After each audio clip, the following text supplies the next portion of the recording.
The Israel-Hamas conflict has reached a breaking point, with tensions escalating to unprecedented levels. Former President Trump recently declared, "Israeli hostages will only be freed when Hamas is completely defeated." His words have sparked intense debate. Trump's stance is blunt: negotiating with a group committed to Israel's destruction is futile. He believes that any form of negotiation only emboldens Hamas. Ceasefire talks have stalled, with both the US and Israel doubting Hamas's intentions. The lack of progress has led to growing frustration. Negotiators left Qatar, citing Hamas's unwillingness to make peace. The diplomatic efforts seem to be hitting a wall. For Hamas, conflict is the goal, not a means to peace. Their actions suggest a commitment to ongoing violence. Hostages remain pawns, their families trapped in anguish as diplomacy fails. The human cost of this conflict is immeasurable. Trump argues only overwhelming force will end the crisis and free the hostages. He believes a strong military response is the only solution. The debate isn't about wanting peace, it's about how to achieve it. Different strategies are being proposed, but consensus is elusive. One side believes in negotiation, the other, as Trump says, in dismantling evil. The divide is stark and the stakes are high. Any ceasefire leaving Hamas in power is just a pause, not peace. The underlying issues remain unresolved. The safety of the hostages and regional security, Trump insists, require Hamas's total defeat. He sees no other viable path forward. The stakes are nothing less than the future of the region. The decisions made now will shape the Middle East for generations to come. Trump's administration has launched strict new vetting for legal immigrants. U.S. officials now screen applicants for anti-American or anti-Semitic views. Expressions of hate can now block green cards, visas, or citizenship. The message American residency is a privilege for those who respect its values. Supporters say this protects national identity and security. Critics warn of ideological tests and potential discrimination. The administration insists, hate and extremism have no place in America. The Israeli-Palestinian conflict has ignited a wave of passionate protests and heated debates across the United States, bringing long simmering tensions to the surface. In America's public square, fierce divisions are now on full display, as communities grapple with the complexities and emotional weight of the conflict.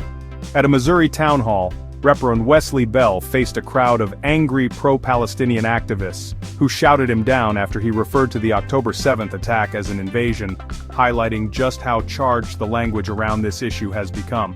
Civil discourse quickly broke down, replaced by shouting matches and a growing intolerance for opposing views, making meaningful conversation nearly impossible.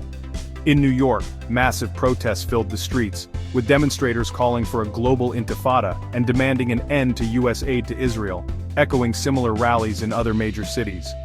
These are not just calls for peace or justice, they are direct challenges to the long-standing U.S.-Israel alliance and to the policies that have defined American foreign relations for decades. For many Americans, these protests cross a line, veering into antisemitism and open support for terror, while others see them as a fight for human rights and freedom.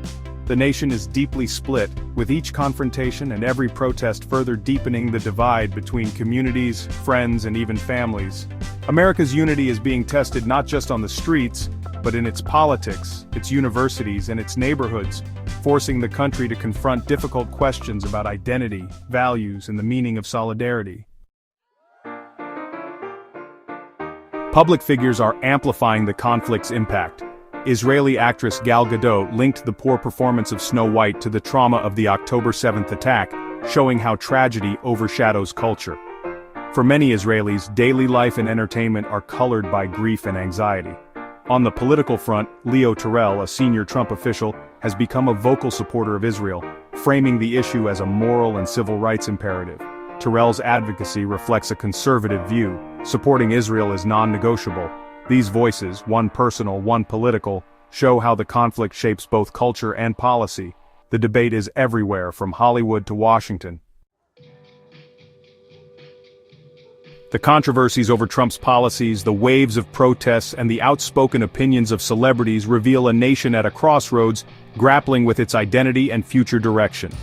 At the heart of the debate, whether to destroy Hamas or pursue negotiation, each side believes it holds a moral imperative, fueling passionate arguments and deepening divisions.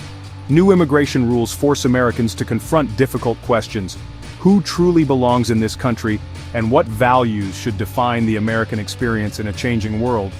Protests and disruptions across the nation expose a deep rift over U.S. foreign policy, Israel's right to exist, and the broader role America should play on the world stage. Strong support for Israel from public figures like Terrell highlights a powerful counter-movement, determined to shape the national conversation and influence policy. This is more than just a policy debate. It's a battle over America's moral narrative, with citizens wrestling over what kind of nation they want to be.